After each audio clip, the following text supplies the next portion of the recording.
సరే ఇప్పుడు 1947లో వేరైన 2 దేశాలు, ఒకటి ఏ స్టేజ్లో ఉంది, ఒకటి ఆ స్టేజ్లో ఉంది, మనం చూస్తున్నాం పాకిస్తాన్. సో అలా ఉందంటే మీ ఒపీనియన్ ఏంటి దానిపైన, ఎందుకు అట్లా అయిందంటే? భారతదేశంలో మనము విజనరీ లీడర్షిప్ ఉంది, హార్డ్ వర్కింగ్ పీపుల్ ఉన్నారు, అండ్ అంటే ఎడ్యుకేషన్, మెడికల్ ఇవన్నింటికి కూడా అగ్రికల్చర్ ఇండస్ట్రీకి ప్రియారిటీ ఇచ్చారు మన గవర్నమెంట్. సో అట్లాగే ఏదైతే ఉందో మనకి న్యాచురల్ రీసోర్సెస్ ఉన్నాయి, వాటన్నింటిని ప్రాపర్గా యూటిలైజ్ చేసుకుంటున్నాం మనం. అండ్ టెక్నాలజీని అందిపుచ్చుకుంటున్నాం, టెక్నాలజీకి అనుగుణంగా వెళ్తున్నాం. సో ఇవన్నీ కూడా, and most probably that credit goes to the leadership, political will and political leadership. అది చాలా ఇంపార్టెంట్.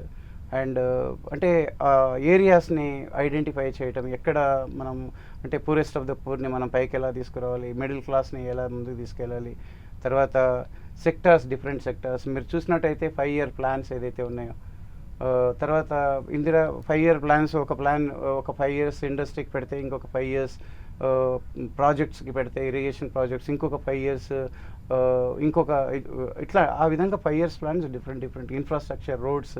ఇప్పుడు వాజ్పేయి గారు వచ్చి రోడ్ ఇన్ఫ్రాస్ట్రక్చర్ డెవలప్ చేశారు, నెక్స్ట్ గవర్నమెంట్ అది కంటిన్యూ చేసింది. So this all went on like that. So ఈరోజు మనము బుల్లెట్ ట్రైన్కి వచ్చాం, అండ్ వందే భారత్లో వచ్చాము. ఒకప్పుడు మేము ఉన్నప్పుడు వెళ్తున్నప్పుడు ఒకటి ఏపీ ఎక్స్ప్రెస్ సికింద్రాబాద్ నుండి, హైదరాబాద్ నుండి అటు వెళ్ళేది ఒక ట్రైన్. ఇంకొకటి దక్షిణ ఎక్స్ప్రెస్, ఇది 18 hours వెళ్తే అది 36 hours వెళ్ళేది. 2 ట్రైన్సే. మనం బుల్లెట్ ట్రైన్కి వచ్చాం, వాళ్ళు ట్రైన్స్ని హైజాక్ చేసేదానికి వచ్చారు. ఎస్. సో ఇంకా హైజాక్ అవన్నీ కూడా అంటే యా డెఫినెట్లీ లాస్ట్ చూసాం కదా, ట్రైన్ మొత్తం హైజాక్ చేసుకుని వాళ్ళు. ఎస్.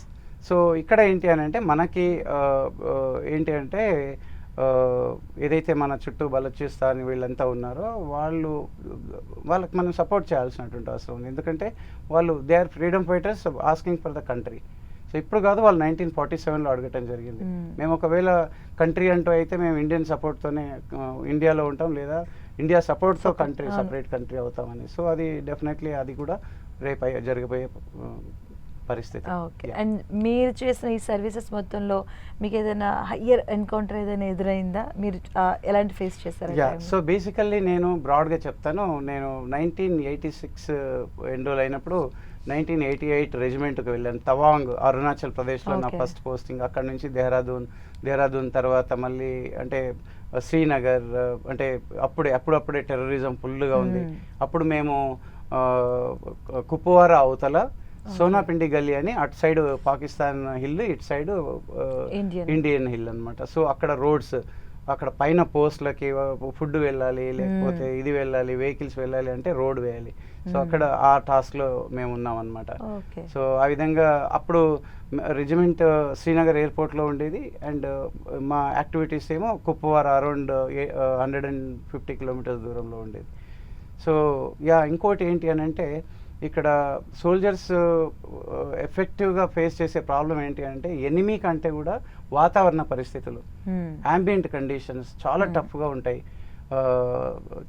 అంటే ఐస్, ఇప్పుడు ఇంకొంచెం ముందుకు లే లడాక్ అండ్ సచిన్ గ్లేసియర్ వెళ్తే దట్ ఈస్, అందుకనే ఇండియన్ ఆర్మీలో ఇలాంటి టఫ్ సిచ్యువేషన్స్ని ఫేస్ చేసి వస్తారు కనుకనే వాళ్ళకి 15 years తర్వాత ప్రీ మెచ్యూర్ రిటైర్మెంట్ ఇవ్వటం జరుగుతుంది. అండ్ ఆ 6 monthsలో కాల్ కట్ అయ్యేటటువంటి అవకాశం ఉంటుంది, ఫింగర్స్ ఇన్ఫెక్షన్ అవుతుంది. సో చాలా అంటే ఒక 6 months సర్వీస్ చేస్తే గ్లేసియర్ మెడల్ వస్తుంది అనమాట, మనం అక్కడ సర్వీస్ చేసినట్టుగా. సో అట్లాగే లే లడాక్ అంటే హై ఆల్టిట్యూడ్ ఏరియా, అది అరౌండ్ 1600+ feet అనమాట. సో ఆ విధంగా, అండ్ అక్కడ J&K సర్వీస్, డిఫరెంట్ సర్వీసెస్ ఉంటాయి. ఎక్కడ వెళ్ళినా కూడా 2.5 yearsలో రొటీన్ అవుతూ ఉంటాయి యూనిట్స్, ఇండివిజువల్ పోస్టింగ్స్. కొన్ని యూనిట్స్తో వెళ్తారు, కొందరు ఇండివిజువల్గా వెళ్తారు. సో ఆఫీసర్స్ కూడా ఎవ్రీ 2.5-3 yearsకి రొటీన్ అవుతుంటారు, డిఫరెంట్ పొజిషన్లోకి వెళ్తూ ఉంటారు. That is how it works అనమాట. ఇది పెద్ద వ్యవస్థ, 14 లక్షల ఇది అనమాట Indian army. And all together air force, navy ఇదంతా కలిసి అరౌండ్ యాక్టివ్ ఫోర్స్ 24 lakhs మనకుంది. ఇంకా మళ్ళీ ఈ టీఏలు ఇవన్నీ ఇతర కలిపితే 50 lakhs వరకు టచ్ అవుతుంది. ఓకే. సో సార్ ఇప్పుడు ఆపరేషన్